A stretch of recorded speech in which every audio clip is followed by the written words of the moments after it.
Salut Nathanaël. Salut Marc. Nathanaël Wallenhorst, c'est ton nom. Tu as un nom qui vient de l'allemand. On l'avait pas dit dans le premier épisode, tu connais mon goût pour l'étymologie. Que signifie ton nom de famille, Wallenhorst ? Alors ça signifie source de l'abri. Ah, donc il y a quelque chose de l'ordre de l'abri dans ton nom. C'est drôle pour un prof d'université et pour quelqu'un qui nous raconte à quoi va ressembler le climat en 2049. Le titre de ton livre, c'est 2049, ce que le climat va faire à l'Europe. Il vient de sortir chez Seuil, là, c'est à ce titre que je te reçois dans Combat. Donc ton nom, il y a l'abri dedans, source de l'abri. C'est le nom d'une petite ville en Allemagne aussi, hein, Wallenhorst. Oui, ce que je peux dire, c'est qu'en tout cas, dans la source, il y a quelque chose d'un jaillissement, de quelque chose qui ne se tarit pas, qui continue, qui est permanent, etc. Et moi, ça me porte. En tout cas, ça dit quelque chose aussi de l'énergie de vie voilà, que j'ai la chance d'avoir, je dirais, ou de bénéficier dans cette source. Et puis l'abri, la façon dont ça fait sens pour moi, c'est autour de l'hospitalité. C'est-à-dire, fondamentalement, nous, les adultes, on est responsable du monde et on est responsable de l'hospitalité du monde à l'égard des jeunes qui n'ont rien demandé à personne, qui ont été projetés dans l'existence. Et on est responsable de l'hospitalité à l'égard de cette pluralité humaine. Ouais. Et ça, à cet endroit-là, bah oui, qu'il y ait des abris, qu'il y ait des endroits où il fasse bon reposer notre tête, vivre, être avec d'autres, etc. C'est fondamentalement ce qui m'anime. Et de voir qu'on est en train de pulvériser ça, bah ouais, ça me fait souvent péter ma durite. Toi qui as 2 enfants qu'on salue, qui s'appellent Mathis et Anna, et on salue aussi ta femme qui s'appelle Noémie. Tu as dédié ton livre à ces 3-là, c'est pour ça que je me permets de donner leur prénom. Nathanaël, je vais passer vite dessus, mais tu as aussi un prénom qui est assez rare. Tu es mon premier Nathanaël, dis donc. J'ai jamais connu, je crois, dans toute ma vie, aucun autre Nathanaël. Et ton nom signifie modestement don de Dieu. C'est ça, ouais, tout à fait. Donc c'est un nom d'origine biblique, Ouais. qui là aussi, en tout cas pour moi, c'est un prénom qui fait beaucoup sens, qui renvoie à un moment donné à cette figure de Nathanaël, un des 12 apôtres. Donc c'est Barthélemy. Nathanaël, on va se pencher sur ton livre, 2049, ce que le climat va faire à l'Europe. On va rentrer dans le vif du sujet. La première question que j'ai envie de te poser, c'est pourquoi 2049 ? Il y en a beaucoup qui parlent de 2050, mais toi, tu as fait un petit pas de côté. Tu as mis une année de moins, 2049. C'est très roublard de ta part. Alors, j'ai travaillé à partir d'une base de données, de plusieurs milliers d'articles, qui sont des articles prospectifs, c'est-à-dire où à un moment donné, des chercheurs plutôt sciences dures, biogéophysique, qui regardent devant et qui disent, mais en fait, en 2050, on sera à peu près là, si on est sur cette trajectoire ou sur telle autre. En 2070, ça sera ça. En 2100, ça sera ça, etc. Et donc, c'est une compilation de ces différents articles-là pour décrire ce à quoi ressembleront nos vies si on reste sur la même trajectoire climatique. Et puis, ce 2049, pourquoi ? C'est une façon pour moi de m'émanciper à certains égards de 2050, 2070, 2080. Que ça se passe en 2070 ou 2080, je m'en fous total. Si c'est une déflagration de nos sociétés, bah, je veux juste le savoir. Voilà. Et donc en disant 2049, je fédère l'ensemble de ces études prospectives. C'est un travail intellectuellement honnête, c'est-à-dire systématiquement dans le bouquin, je dis si ça, telle étude, elle porte sur 2070 ou 2100. Et en retirant ce 1 et en disant 49, c'est pour dire, mais bon sang, on peut le toucher à hauteur d'existence. C'est là, c'est en train d'advenir. Ouais. Et ce qui est en train d'advenir, c'est quoi ? C'est quelque chose de l'ordre d'une bombe nucléaire. Et donc, il faut qu'on la débranche, c'est tout. Ouais, c'est rigolo, tu sais, c'est un peu comme dans les supermarchés. Plutôt que de mettre 10 balles, ils mettent 9,99 €. Enfin, c'est en ce sens-là que je disais roublard. Ouais. J'enchaîne sur ma deuxième question. Cher Nathanaël, le sous-titre de ton livre, c'est ce que le climat va faire à l'Europe. Et donc, la question logique, c'est pourquoi l'Europe ? Pourquoi pas le monde entier ou la France ? Alors, quand on écrit un livre, on a un lecteur en tête ou un lecteur type, ou voilà. Et j'avais 2 situations en tête. La première, c'est le type qui se dit bon, bah, le climat, c'est terrible, ça, on est bien d'accord. Bah, heureusement qu'on est en Europe. Qu'est-ce qu'on est bien en Europe ? Et d'ailleurs, si on pouvait construire des petits murs dans le sud de l'Europe pour éviter d'être envahi par des sauvages, ce serait quand même pas plus mal. Et à lui, j'ai voulu le prendre vraiment les yeux dans les yeux et dire hey, mon petit père, fais gaffe parce que regarde ce qui va se passer sur ton territoire. Voilà. Et à un moment donné, c'est toi qui vas devoir bouger tes fesses pour aller trouver un endroit où reposer ta tête, quoi, où faire reposer ta tête. Et puis, deuxième élément, régulièrement, voilà, ça peut nous arriver les uns les autres de parler de climat avec nos proches, avec des membres de notre famille, des collègues, des je sais pas quoi. Et puis parfois de parler du climat, de vouloir transmettre quelque chose, et puis l'interlocuteur, il n'est pas réceptif. Il a été biberonné à des savoirs alternatifs, machin, je sais pas quoi. Et puis, à un moment donné, on n'arrive pas à se rencontrer, à se mettre d'accord. Et moi, dans ces moments-là, je peux péter ma durite, en fait, où voilà, j'arrive pas à garder mon calme et je m'énerve et je me dis, mais bon sang, mais c'est pas possible, tu peux pas rester comme ça dans l'ignorance, le truc. Et c'est pas constructif. Et en fait, j'ai écrit ce bouquin pour qu'on ait un truc, à un moment donné, un endroit où soit compilé l'ensemble du savoir sur les questions climatiques avec une vision à 360 degrés, avec quelque chose d'assez sensible qui va à un moment donné toucher nos existences, qui ne parle pas du climat pour le climat, mais de ce que ça va faire sur nos vies.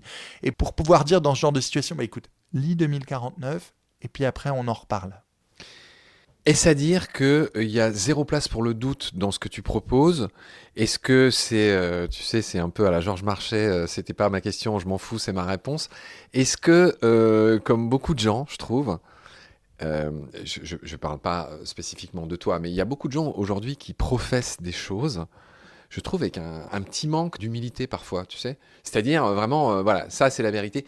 Sachant que là, ce que tu fais, c'est une vraie question, hein. Je t'attaque pas, tu me regardes avec tes grands yeux. C'est un exercice de prospective. Alors, on se doute bien qu'on va dans le mur, hein, ça, t'inquiète pas, qui songerait à te contredire là-dessus.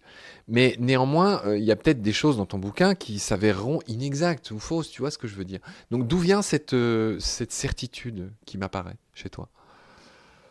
Alors, je ne suis pas sûr qu'il y ait de la certitude, ou s'il y a de la certitude, c'est oui, on a une chance sur une de pulvériser nos sociétés si on reste sur la même trajectoire climatique. À cet endroit-là, il y a quand même quelque chose.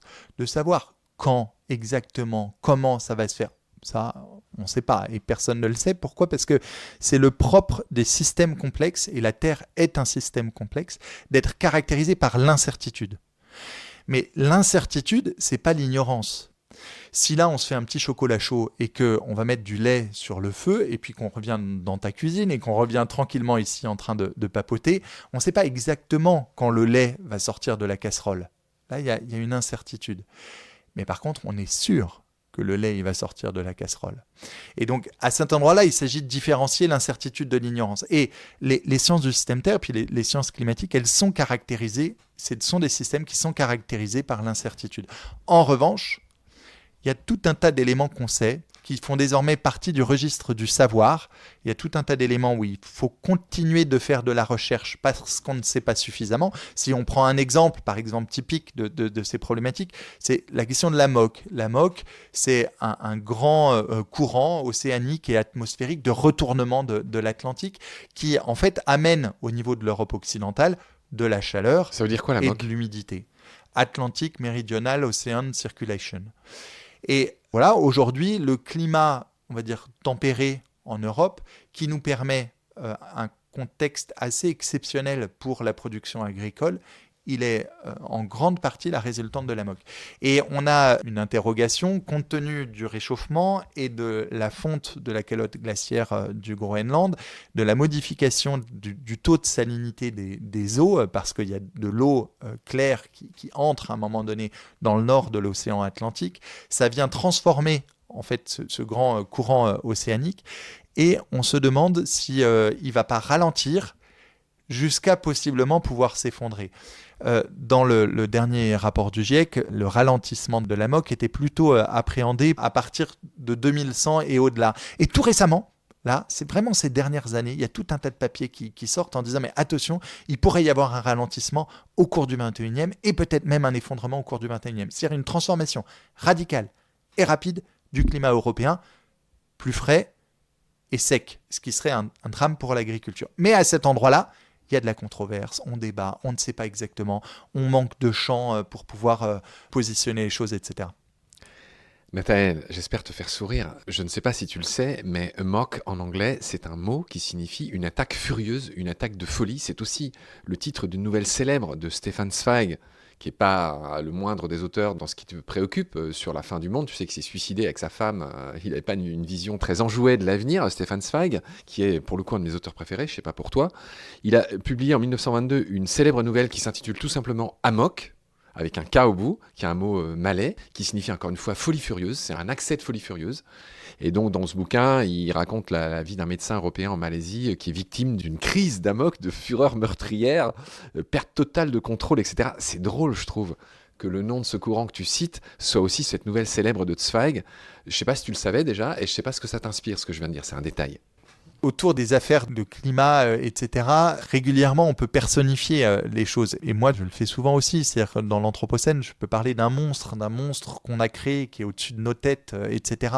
Et du coup, c'est un dispositif un peu qui permet peut-être de comprendre, de rendre sensible, et qui réduit aussi toujours les choses. En tout cas, à chaque fois qu'on personnifie, il faut le faire avec des pincettes aussi, parce que du coup, ça réduit la complexité, ça peut réduire aussi la capacité de mise à distance, etc.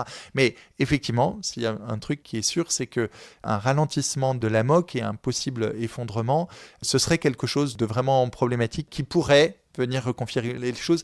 C'est-à-dire, il y a une telle intensification aussi du réchauffement que du coup, un contexte de fragilisation de l'amok dans une telle intensification de réchauffement, on ne sait pas exactement ce à quoi ça ressemblerait.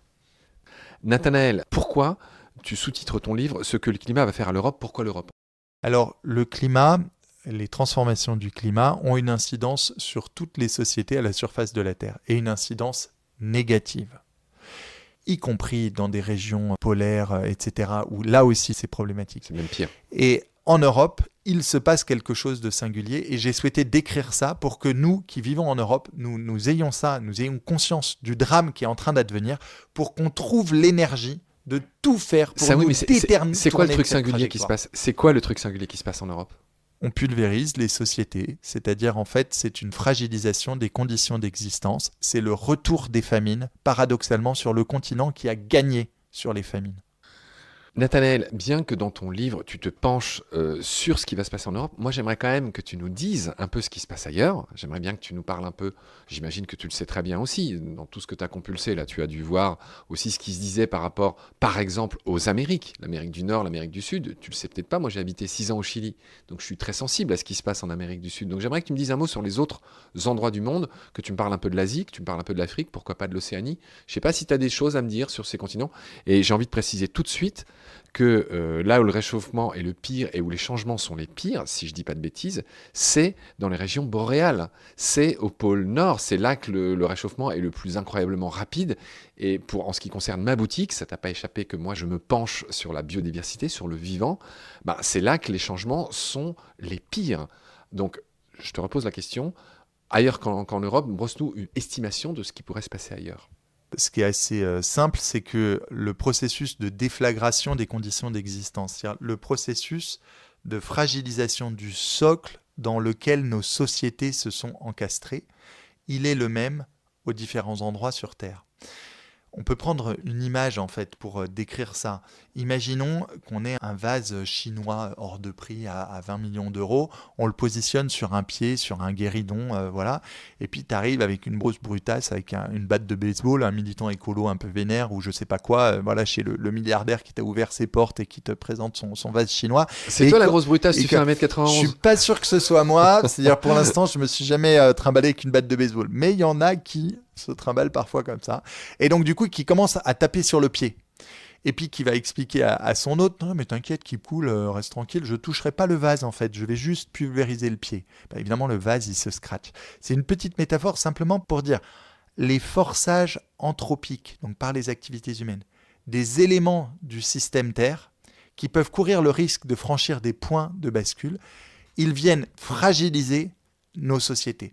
Et à cet endroit, on pourrait se dire, mais en fait, il n'y a pas de lien entre la biodiversité, un ours polaire, une grenouille, machin, je sais pas quoi, et nous. Mais en fait, il n'y a pas de lien entre la barrière de corail, et donc dans les différentes régions du monde que tu évoques, c'est des régions qui sont aussi caractérisées à un moment donné par des grandes barrières de corail. Eh bien si, quand les coraux blanchissent, donc déjà ils meurent, le blanchiment des coraux ça veut dire la mort des coraux. Donc en fait la topographie sous-marine elle s'affaisse un petit peu et petit à petit il y a des vagues qui arrivent, des vagues plus conséquentes, des marées plus conséquentes qui viennent inonder régulièrement, de plus en plus régulièrement, des endroits de la côte. Et en fait, quand il y a une inondation, oui, bien sûr, c'est désagréable, ta baraque, elle est mouillée, etc. Puis tu essaies de la faire sécher, tu retires un peu le sel, machin, etc. Puis à la limite, tu peux t'en remettre. Si ça arrive très régulièrement, à un moment donné, tu es obligé de déménager. Et ce qui se passe aussi, c'est que ça vient petit à petit saliniser les nappes phréatiques. Donc là, tu n'as plus de production agricole. C'est-à-dire l'eau des nappes que tu pompes pour pouvoir irriguer ton maïs, ton soja, ton blé, ton truc, ça marche plus. Et après, ce qui se passe aussi avec la disparition des massifs coralliens, c'est des stocks de poissons qui disparaissent. Donc en fait, c'est les pêcheurs qui en vivent, qui ne peuvent plus en vivre. C'est les populations locales pour qui c'est la source principale de protéines, qui n'ont plus cette source de protéines, etc., etc. Et en fait, là, on décrit quelque chose au niveau local, mais le forçage anthropique des éléments du système Terre, systématiquement, il vient fragiliser comme ça nos sociétés. Et on pourrait parler aussi, par exemple, de la question des océans ou la transformation des océans. À elle seule, imaginons qu'on ne touche rien de tous les autres éléments du système Terre et qu'on tape juste sur les océans. C'est-à-dire, on les réchauffe, on les acidifie, on diminue le taux d'oxygène à certains endroits, on diminue les stocks de poissons et on continue de faire ça. On fragilise la pompe à carbone océanique, qui est le premier endroit qui capte le carbone excédentaire de l'atmosphère. Donc à un moment donné, et qui court même le risque de se renverser.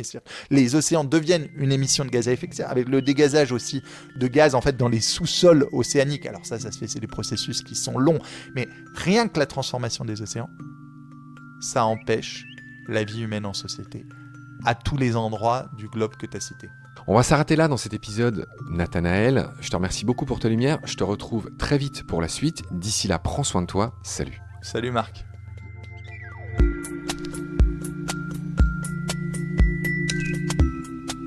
Tu vois, le monde se divise en deux catégories. Ceux qui ont un pistolet chargé et ceux qui creusent. Toi, tu creuses.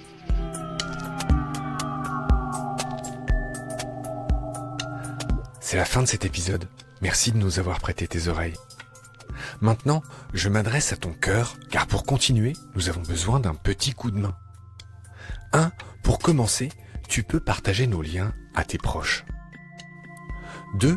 Très utile aussi, tu peux laisser des étoiles et surtout un avis sur Apple Podcast et sur Spotify.